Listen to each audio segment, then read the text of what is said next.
같이 보실 말씀은 마태복음 21장 23절로 32절까지의 말씀입니다. 한 목소리로 말씀 합독하시겠습니다. 예수께서 성전에 들어가 가르치실 때 대제사장들과 백성의 장로들이 나와 이르되 내가 무슨 권위로 이런 일을 하느냐, 또 누가 이 권위를 주었느냐.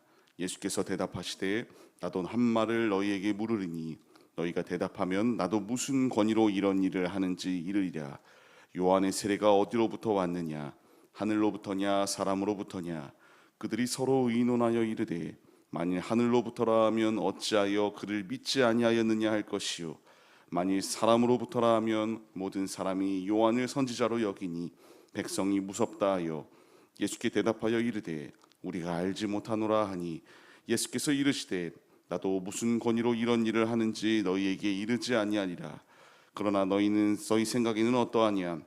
어떤 사람에게 두 아들이 있는데 맏아들에게 가서 이르되 예 오늘은 포도원에 가서 일하라 하니 대답하여 이르되 아버지 가겠나이다 하더니 가지 아니하고, 둘째 아들에게 가서 또 그와 같이 말하니 대답하여 이르되 실소이다 하였다가 그 후에 뉘우치고 갔으니 그 둘 중에 누가 아버지의 뜻대로 하였느냐?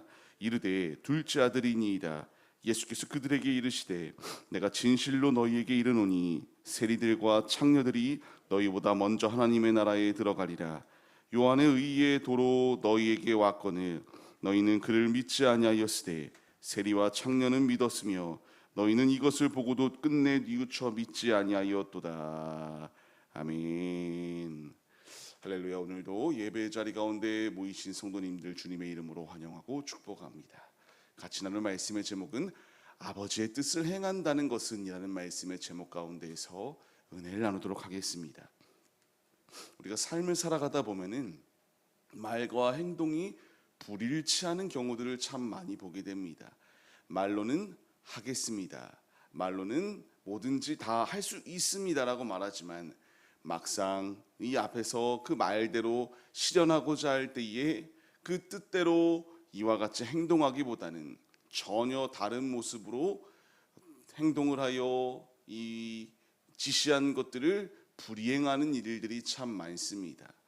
아무리 언변이 좋고 화려하다 할지라도 그 안에서 하나님의 뜻이 아니라 하나님의 말씀에 불순종하는 모습들은 어떤 상황 가운데서도 좋은 결과를, 또한 하나님의 칭찬을 받을 수 없다라는 사실을 우리 마음에 새기며 나가야 됩니다.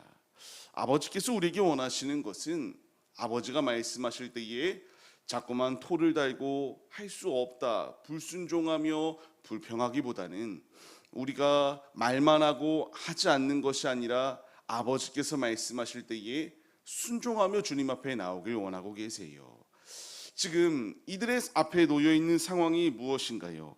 지난 시간 말씀을 통하여 성전을 정화하셨습니다. 장사하고 하나님의 말씀이 퍼져 울리기보다는 그 가운데서 자신의 이윤을 따라 움직이는 이들을 이와 같이 정화하시고, 병든 자가 예수 앞에 나올 때에 성전은 이와 같이 주님 안에 회복되어지는 자리이다라는 사실을 가르쳐 주셨어요. 이제 이런 상황 가운데서 불편해지기 시작하는 이들이 존재합니다. 바로 자신의 기득권을 놓치지 않고자 하였던 종교 지도자들이었어요. 무슨 권위로 너가 이런 행동을 하느냐, 누가 이 권위를 너에게 주었느냐라는 것을 예수님에게 따지듯 물으며 이들은 자신들의 이 기득권을 보호하고 놓치지 않으려고 행동하였던 게 이들의 모습이었다라는 것을 분명히 묻고 있습니다. 이것은 진짜 궁금해서 물었던 상황이 아니죠.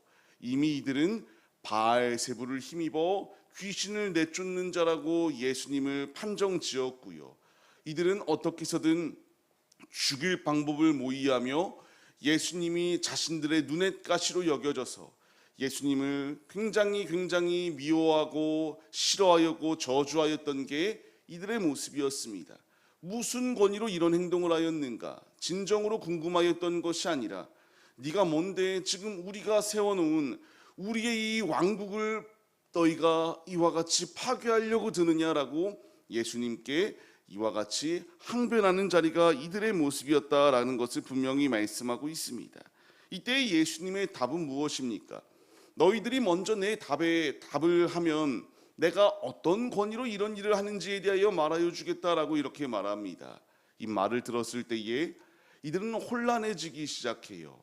요한의 세례가 어디로부터 왔느냐라는 것을 예수님이 묻게 될 때에 이들은 이와 같이 정답을 분명히 알 수 있음에도 불구하고 의논하기 시작해요. 근데 이 의논은 자신들의 기득권을 위한 것이었죠. 사람의 생각으로 계산하기 시작합니다. 인정하면은 왜 우리가 믿지 아니하였느냐라는 것을, 우리가 인정하지 아니하면은 많은 이들이 지금 세례 요한을 하나님께서 보내주신 선지자라고 여기고 있는데 이것이 큰 문제가 생길 수 있다라고 의논하기 시작해요. 이들이 행동하였던 것은 어떻게 하면 자신들이 보호받고 문제없이 이 질문을 빠져나갈 수 있을까라는 것을 생각할 뿐이었습니다. 그때에 이들의 답이 무엇인가요? 의논하고 도출한 것은 세례 요한은 하늘로부터 온 것입니다가 아니었습니다. 모른다였어요. 주님이 말씀하실 때에 이들은 모른다고 말하며 이미 답은 나와 있었거든요. 하나님께서 보내주신 선지자 맞고요.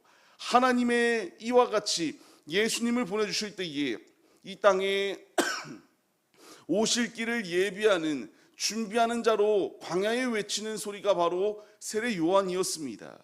이들은 인정하지 않았어요. 분명히 머리로는 알 수 있음에도 불구하고 이들은 자신들의 기득권만을 지키기 위하여 힘썼던 것이 이들의 모습이었다라는 것을 분명히 말씀해 주십니다. 우리가 오늘 말씀을 볼 때에 어떠한 교훈을 얻어야 될까요? 머리로 계산하는 게 중요한 것이 아닙니다. 내가 어떻게 하면 더 많은 이익을 얻을 수 있을까를 계산하는 자리가 아니에요. 주님이 우리에게 원하시는 것은 진리를 진정으로 알고 싶다면, 예수의 말씀이 내 안에 적셔지길 소원한다면 계산하는 것이 아니라 아버지께서 우리에게 말씀하실 때에 의논하고 이들과 같은 불순종이 아닌 아버지의 말씀에 나의 자아와 내 모든 붙들고 있는 나의 왕국들을 내려놓고 아버지 앞에 엎드릴 수 있는 믿음의 모습이 필요합니다.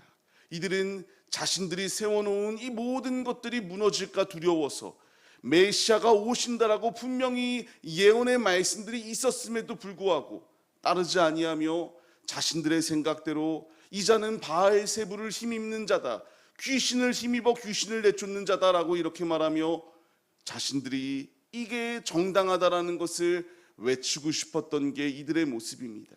우리의 삶은 어떤지를 돌아봐야 됩니다. 아버지께서 이미 우리에게 말씀들을 더하여 주시고 있거든요. 말씀하실 때에 자꾸만 또 다른 변명거리와 또 다른 길을 만들고 있는 게 우리들의 모습이 아닌가를 돌아봐야 됩니다.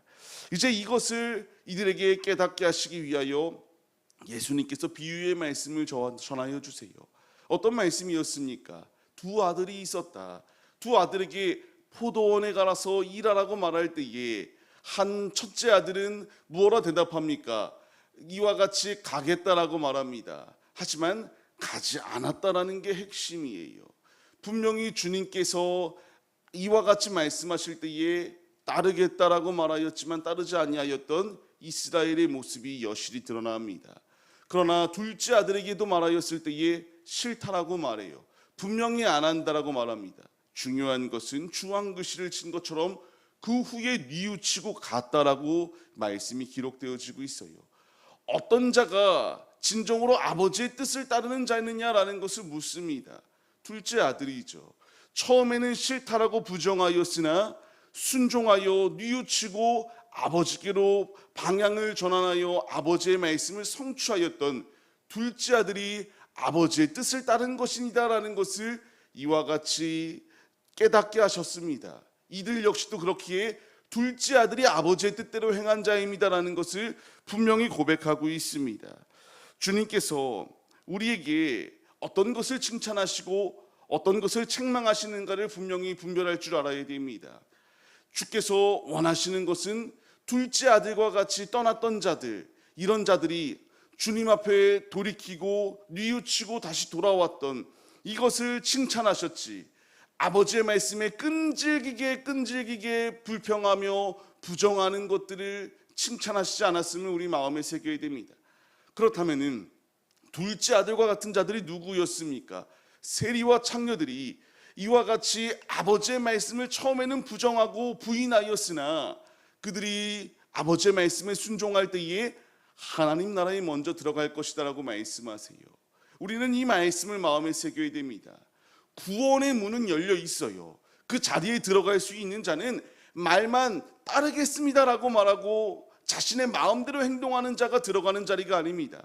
예수를 믿고 뉘우치고 처음에는 부정하였다 할지라도 회개하며 뉘우치고 주님 앞에 나아오는 자, 예수 품 안에 거하는 자가 이와 같이 천국에 들어갈 수 있는 자다라는 사실을 우리에게 분명하게 말씀해 주시고 있습니다. 우리에게 필요한 자세는 휘황찬란한 언변이 아니라 진실한 마음을 가지고 아버지 앞에 자복하며 엎드릴 수 있는 믿음의 모습이 필요하다라는 사실을 우리에게 분명히 말씀해 주세요. 이들은 끝내 믿지 않아요. 오늘 읽었던 본문 말씀 마지막에 보면 무엇라 말씀하시나요? 믿지 아니하였어요. 믿은 자와 믿지 아니하는 자의 차이는 주님 안에서 천국에 들어가느냐 지옥에 들어가느냐의 차이로 분명히 나누어질 수 있다는 사실을 우리가 잊지 말아야 합니다. 어느 길을 걸어가시겠습니까? 아버지가 원하는 뜻은 내가 이 땅에 온 이유가 모든 이들로 하여금 지옥이 아니라 아버지의 품 안에 거하길 소원하며 이와 같이 십자가의 사랑을 우리에게 나타내 주셨다는 사실을 마음에 새기며 나가야 됩니다. 우리는 불순종이 아니라 내 머리로 계산하는 것들도 내려놓아야 됩니다. 아버지가 원하시는 것은 내 자아가 아니라 말씀에 순종하여 아버지 앞에 엎드릴 수 있는 자를 찾고 계세요. 오늘 우리의 삶, 주께서 우리를 부르시고 계십니다. 우리가 주님 앞에 온전히 순종하며 나아갈 때에 아버지께서 우리를 끝내 내쳐버리시는 것이 아니라 주님 품 안에서 온전히 승리할 수 있도록 이끌어 주신다라는 사실을 우리 마음에 새기시며 오직 구원의 문에 들어갈 수 있는 길은 예수 믿고 예수 앞에 돌이키는 자, 뉘우치고 주님께로 나아오는 자가 구원의 은총을 맛볼 수 있다는 사실을 잊지 마시며 오늘 주님이 우리를 부르십니다. 부르심의 자리 믿음으로 순종하여 내가 생각하는 모든 인간의 계산법들은 내려놓고 아버지께로 순종하여 주님 안에 온전히 세워지는 믿음의 도구들이 우리들의 모습이 되시기를 주님의 이름으로 간절히 축원합니다.